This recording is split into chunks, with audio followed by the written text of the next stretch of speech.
Bilang pagunita sa buwan ng Road Safety Month kayong buwan ng Mayo, nagsagawa ang Land Transportation Office sa Labinos District Office na isang seminar ukol dito para sa mga tauhan para sa makawani ng Bureau of Jail Management and Penology o BJMP Alaminos at sa bayan ng Burgos. Ang aktibidad ay sinagawa sa ilalim ng pamumuno ni Department of Transportation Secretary Vince Dizon at LTO Chief Assistant Secretary Attorney Bigor Mendoza II.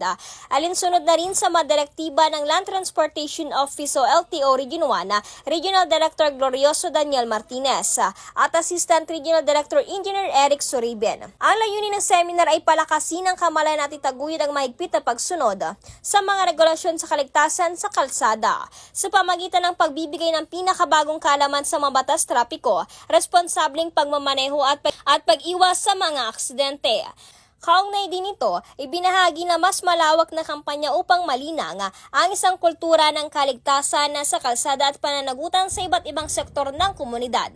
Ang ahensya ay muling nagpatibay ng kanilang pangako na makikipagtulungan sa mga law enforcement at civil service groups upang maisulong ang malayunin na mas ligtas na kalsada para sa lahat. Para sa programang Bombo Report sa Afternoon Edition, Patrol numero 1, Bombo Ira Chicano nag-uulat.